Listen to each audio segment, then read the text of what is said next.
Esto es Balance Empresarial con el contador público Óscar Gutiérrez.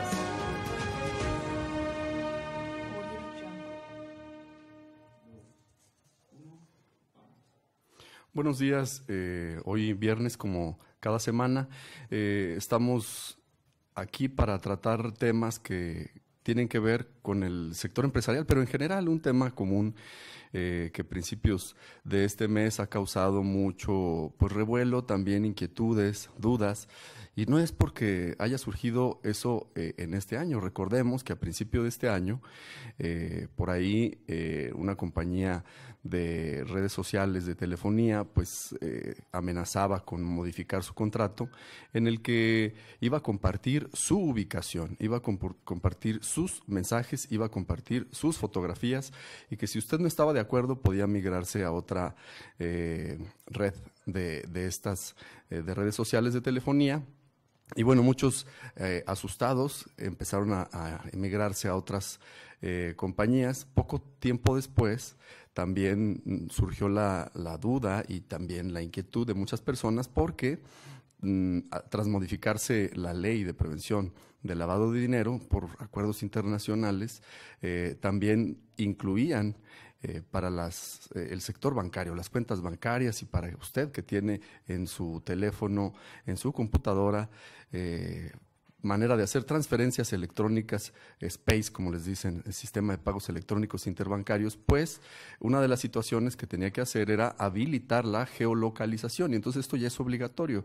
Los bancos, si usted no habilita la geolocalización, es decir, dónde está usted haciendo la transferencia, esto pues no le permite hacer. Entonces el sistema bancario también fue un avance tecnológico que tuvo que hacer, pero también revelando la información de su localización. Hoy, en el mes de abril, meses más tarde, pues vemos que nuestras autoridades, sobre todo legislativas, han puesto ya una legislación nueva donde implica que usted informe su localización también, pero más que eso sus datos biométricos. Y si usted va a contratar un teléfono celular, pues hoy sabemos que vivimos en un monopolio de telefonía celular en nuestro país. Hay prácticamente 2 empresas que tienen esto, aunque hoy la telefonía pues es más usada por los mensajes de texto, incluso las redes sociales, más que incluso el teléfono. Aún así, le obliga a que usted, si usted tiene una cuenta bancaria, usted tiene una línea de teléfono, la ligue a sus datos biométricos, a su CURP, a su identificación, y vamos a ver más adelante qué significa esto. Y para esto, pues bueno, usted sabe que salimos a la calle a preguntarles a todos los interesados si conocen de esta legislación y qué piensan al respecto. Vamos al sondeo.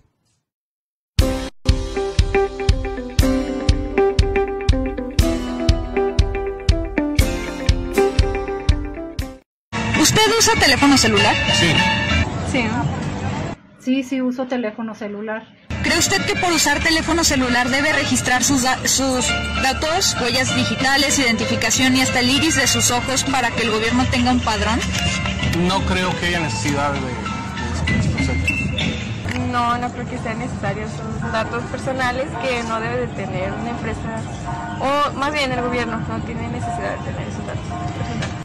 No lo creo, más bien lo creo peligroso por el robo de base de datos.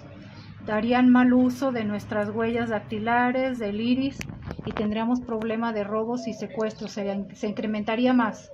¿Cree usted que se pueda dar un buen uso a estos datos si anteriormente se han robado bases de datos de domicilios y cuentas bancarias, los hackers?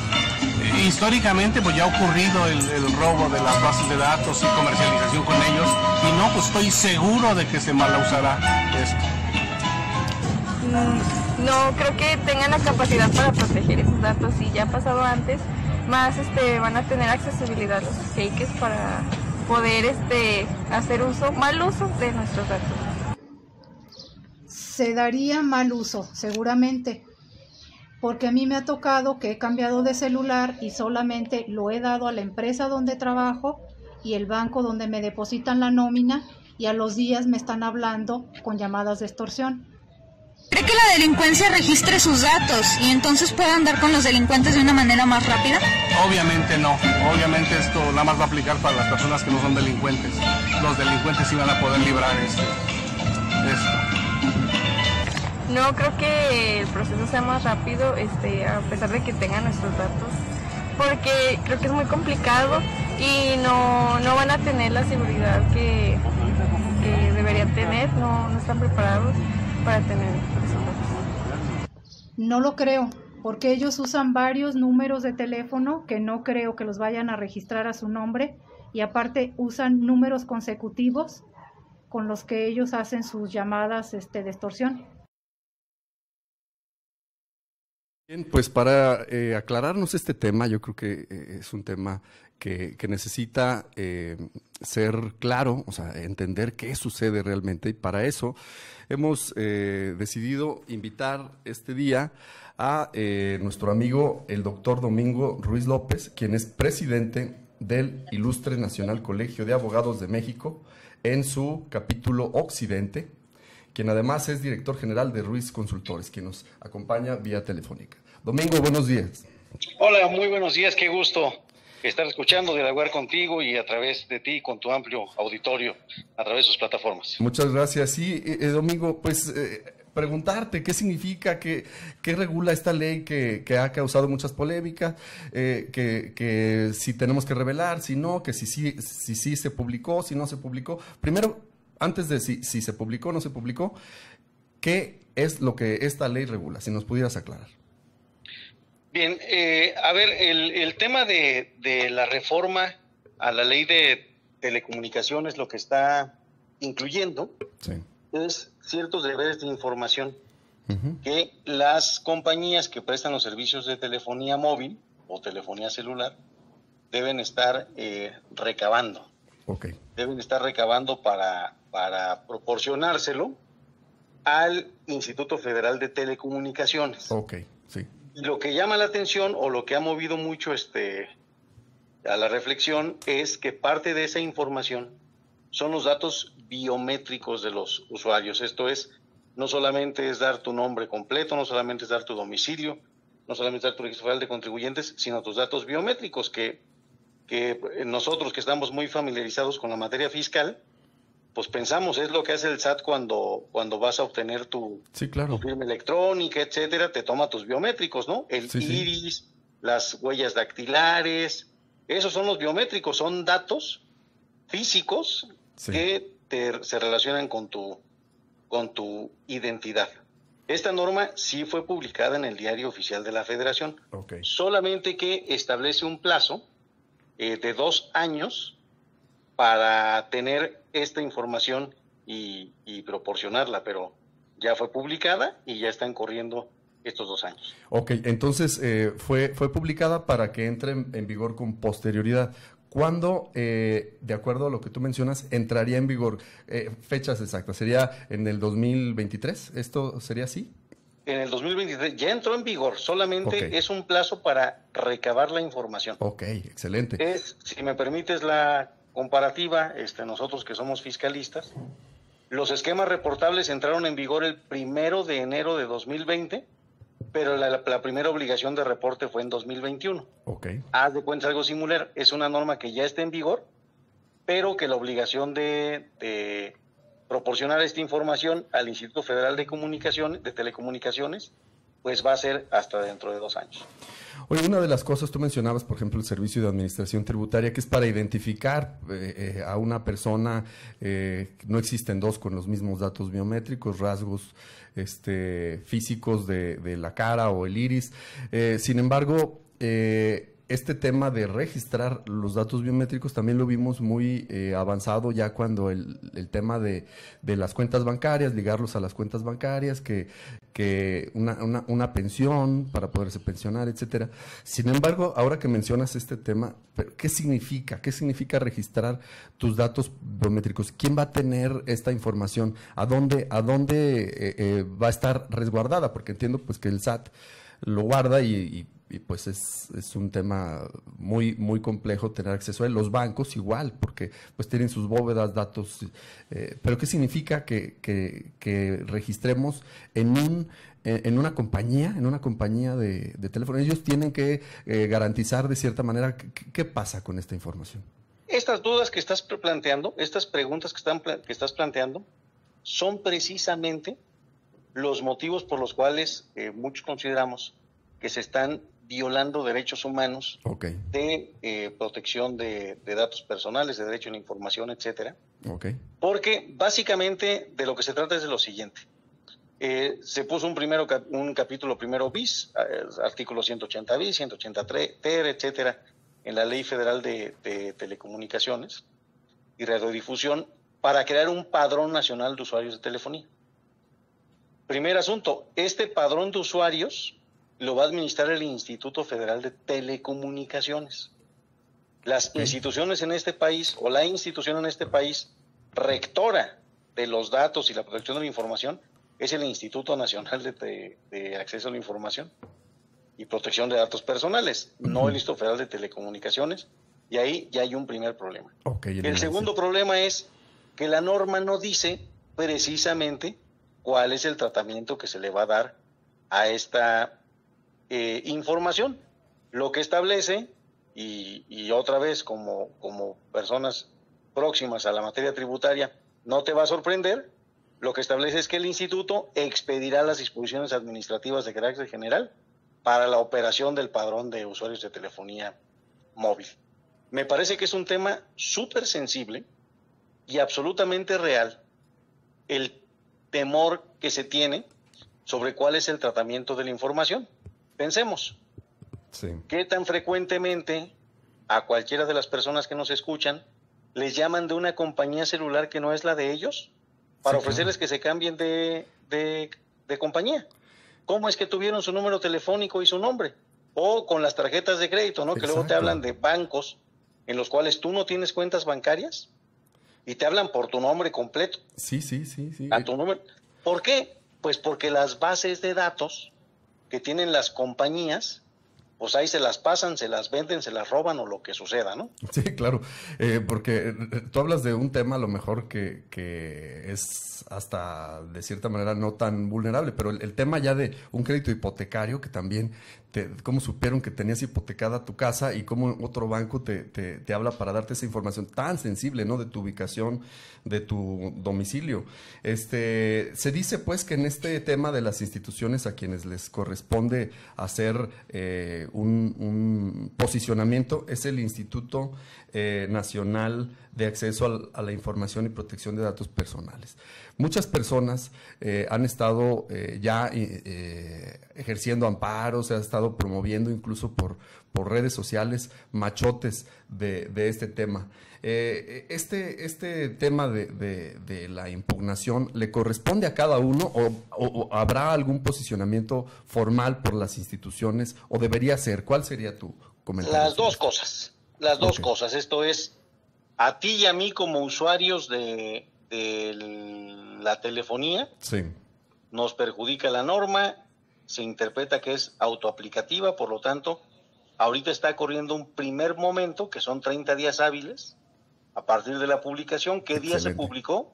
El viernes 16 de abril, se publicó en el Diario Oficial de la Federación, entró en vigor el lunes 19 de abril, y ahí hay que contarle 30 días que vencen por allá del 28 de mayo, para individualmente acudir al juicio de amparo. Incluso varias firmas expertas en telecomunicaciones y en derecho a la información, una de ellas la firma de la vicepresidenta nacional del Ilustre y Nacional Colegio de Abogados de México, Isabel Davara, están promoviendo los amparos pro bono, o sea, gratis. Esa es una vía. Otra vía es que el INAI tiene facultad para iniciar una acción de inconstitucionalidad. Y ya anunció que sí lo va a hacer, y me parece que es obligación hacerlo, además. Claro. Entonces, va a haber una acción institucional a través de una acción de inconstitucionalidad, y se van a seguir sumando pues un montón de juicios de amparo que están promoviendo individualmente los ciudadanos. Ya sabemos que, como en todo, ¿no? Sí. Muchos jueces han admitido los amparos y han concedido la suspensión. Otros jueces han desechado los amparos, considerando que no es una norma autoaplicativa, sino que el ciudadano se puede esperar, se debe esperar a la primera vez que le pidan los datos, y a partir de ahí serán los 15 días para promover su amparo. Yo lo que espero es que prosperen estos juicios de amparo. Hay que recordar que cuando hay pues muchos juicios de amparo sobre un mismo tema, Sí. puede atraerlos la Corte y hacer una declaratoria general de inconstitucionalidad de la norma, que es un poco lo que estamos esperando, que la Corte lo atraiga para que declare la norma inconstitucional con efectos generales. ¿Qué es esto? Hay un efecto en la sentencia de amparo que solamente le beneficia a quien promovió el amparo. Pero cuando hay muchos amparos, la Constitución hoy lo que dice es, hombre, Corte, si ya llegaron 1,000, 2,000, 3,000 personas a quejarse de lo mismo, revisa eso, y si resulta que es inconstitucional, hace una declaratoria general. Esto es una resolución que beneficie a los que fueron al amparo y a los que no, y que obligue al Congreso de la Unión a reformar la norma que es inconstitucional. Me parece que estas convocatorias, con las cuales yo estoy totalmente de acuerdo, Okay. a promover amparos, tienen la finalidad de provocar esta declaratoria general de inconstitucionalidad, con independencia de la acción que interponga el INAI. Esa acción que va a interponer el INAI, por sí sola, puede desactivar esta legislación y obligar al Congreso de la Unión a reformar o a derogar esta reforma que se publicó a la Ley Federal de Telecomunicaciones y Radiodifusión. Domingo, hay una pregunta del auditorio. Nos dice, oye, y para una empresa que tiene redes de telefonía, que es la principal usuaria de la telefonía, ¿quién debe registrar los datos? ¿El que está usando el teléfono o el propietario de la línea? Fíjate que ese es uno de los temas a discusión, porque la norma, concretamente el artículo 180 ter de la Ley Federal de Telecomunicaciones, dice que será sobre cada línea telefónica móvil. Ok. Bueno, me parece que debe decir, o sea, que debió decir, pues de quién, pero hay algunas disposiciones contradictorias. Fíjate, la fracción 6 de ese artículo 180 ter dice que deben tener los datos biométricos del usuario. Entonces ya te dice, es el usuario, ¿no? Sí, el usuario. En su caso, del representante legal de la persona moral. Entonces, ¿de quién? De los dos, de uno, de otro. Luego, domicilio del usuario, la fracción 7. Ok. Entonces, a veces se refiere al titular de la línea, a veces se refiere al usuario. Me parece que las reglas de carácter general tienen que arreglar esto, y lo tienen que arreglar de conformidad con el espíritu de la reforma. ¿Por qué hicieron esta locura las diputadas y los diputados? Porque piensan que con esta reforma va a dejar de haber llamadas de extorsión telefónica desde las cárceles. Sí, claro. Sinceramente no entiendo qué tiene que ver una cosa con la otra, porque ya quiero pensar que un delincuente en una cárcel va a registrar sus datos biométricos, ¿va? Pues es así como loco. Claro, claro. Incluso fue una de las situaciones que las personas nos decían, ¿no? Oye, pero es difícil que una persona que se considera delincuente, pues de facto, pues no va a ir a registrar sus datos. Esto más bien le aplica a la ciudadanía en general, a los bien portados, ¿no? Pues como siempre pensemos, la ley antilavado, pues a quien menos le preocupa son a los grandes lavadores de dinero. Pero las empresas, los particulares, quienes estamos regulares en nuestras obligaciones, ahí tenemos que estar cumpliendo un montón de obligaciones, ¿no? Pues acá va a ser el caso también. Ok. Tú y yo ahí vamos a ir muy disciplinaditos a registrarnos si es que el amparo no prospera, y quienes realmente tienen una mala fe en el uso de la telefonía, pues no los van a registrar, o van a registrar al chofer, al limpiaparabrisas de la esquina, al jardinero. Ya sabemos cómo se mueven, hombre. Oye, en otros países, porque hablan por ahí cientos de notas a nivel nacional circulando en los periódicos, hablan de regímenes en países que utilizan este tipo de prácticas. ¿Es normal en otros países este tipo de prácticas? No, no es normal. Es normal, a ver, vamos a hacer una adivinanza. Sí. Es normal en Cuba, en Venezuela, en Rusia, en Israel, en Pakistán. ¿Qué regímenes democráticos son esos que acabo de mencionar? Sí, claro. En China. Claro, el libre mercado, mencionamos hace un momento, el libre mercado permite que haya cualquier cantidad de empresas de telefonía. En nuestro país no pasa esto, ¿no? No pasa esto. Y mira, vamos a poner un ejemplo en el que tenemos que poner mucha atención. Sí. ¿Cuál es la importancia de que el gobierno tenga un montón de información de los ciudadanos? Pues para controlarlos. Saber dónde Sí, está, ¿no? Quienes nos siguen pueden investigar, al cabo que ahora Google nos dice todo, cuántos judíos murieron en la Segunda Guerra Mundial en Alemania y cuántos judíos murieron en la Segunda Guerra Mundial en Francia. Francia estaba con el partido nazi. Claro, Francia claro. estaba con el rey. Y resulta ser que en Francia murieron muy poquitos judíos. ¿Cuál fue la diferencia? Que el padrón de ciudadanos de Alemania te obligaba a manifestar tu religión y el de Francia no. Ok. Entonces Francia no sabía dónde estaban los judíos y Alemania sí. Esa es la importancia, esa es la trascendencia de que un gobierno, un poder, tenga datos tan sensibles de los ciudadanos. Por eso hay un derecho de protección de datos personales que, como ejercicio de tus libertades, pues impide que el poder público tenga toda esa información de tu identificación, tu estado de salud, tu creencia religiosa, tu preferencia sexual. Pues no pensemos tus datos biométricos, ¿no? Sí, fíjate, aquí el auditorio, bueno, te mandan saludos, el Patronato Banco de Ojos, Marilu García, Ramiro Cisneros, Miguel Jiménez Puga. Excelente tema. Buenos días, Alberto Vázquez, buenos días, Salvador Jiménez, buenos días, Ricardo Lozano, buenos días, Ramiro Cisneros, Juan Gutiérrez, Eduardo López, Julio César Campos Betancourt, Adolfo Muñoz Torres, Eli Reyes Bermont, Jonathan Medina. Cada vez nos tienen más observados y controlados. Por ahí Adolfo Muñoz.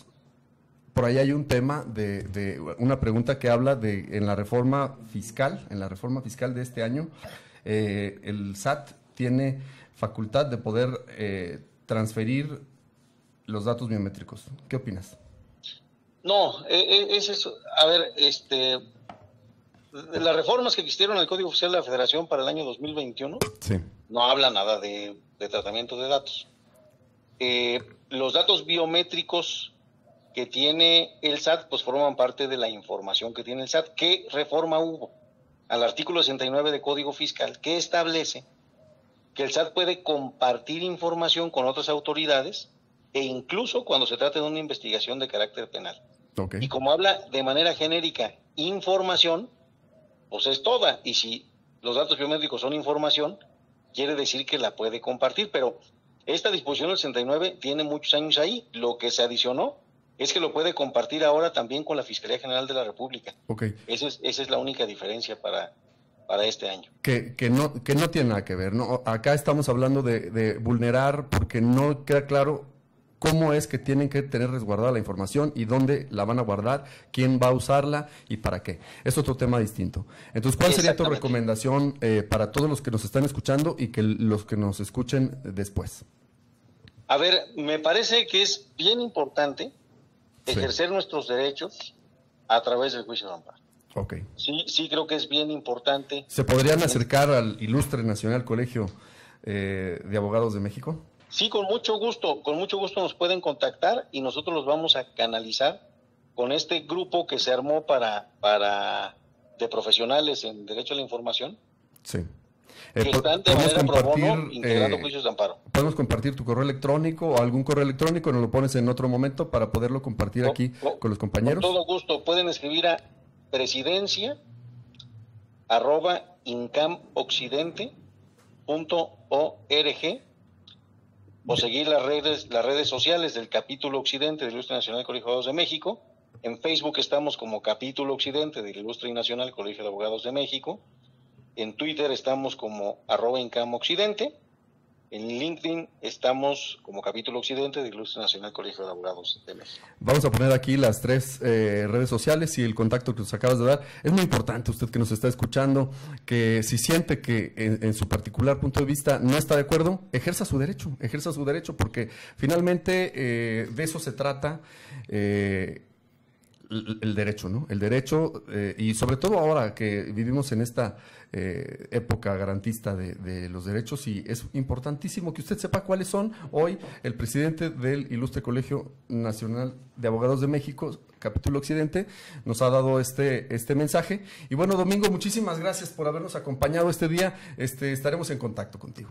Te lo agradezco muchísimo y me sumo a tu conclusión. Es un momento fundamental para ejercer los derechos.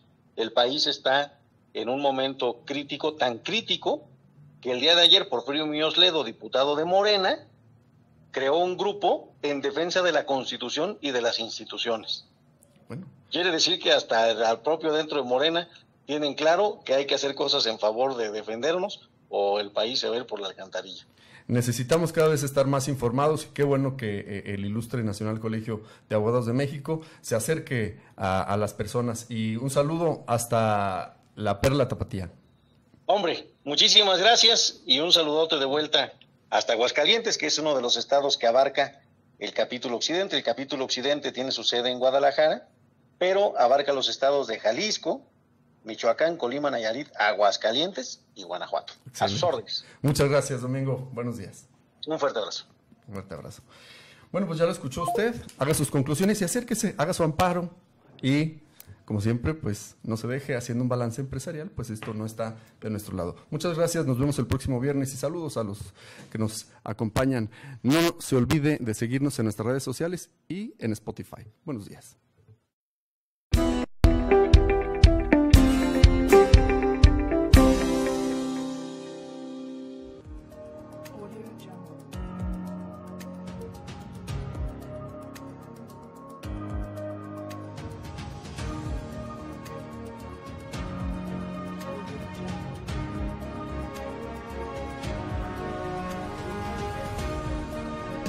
Esto fue Balance Empresarial con el contador público Óscar Gutiérrez.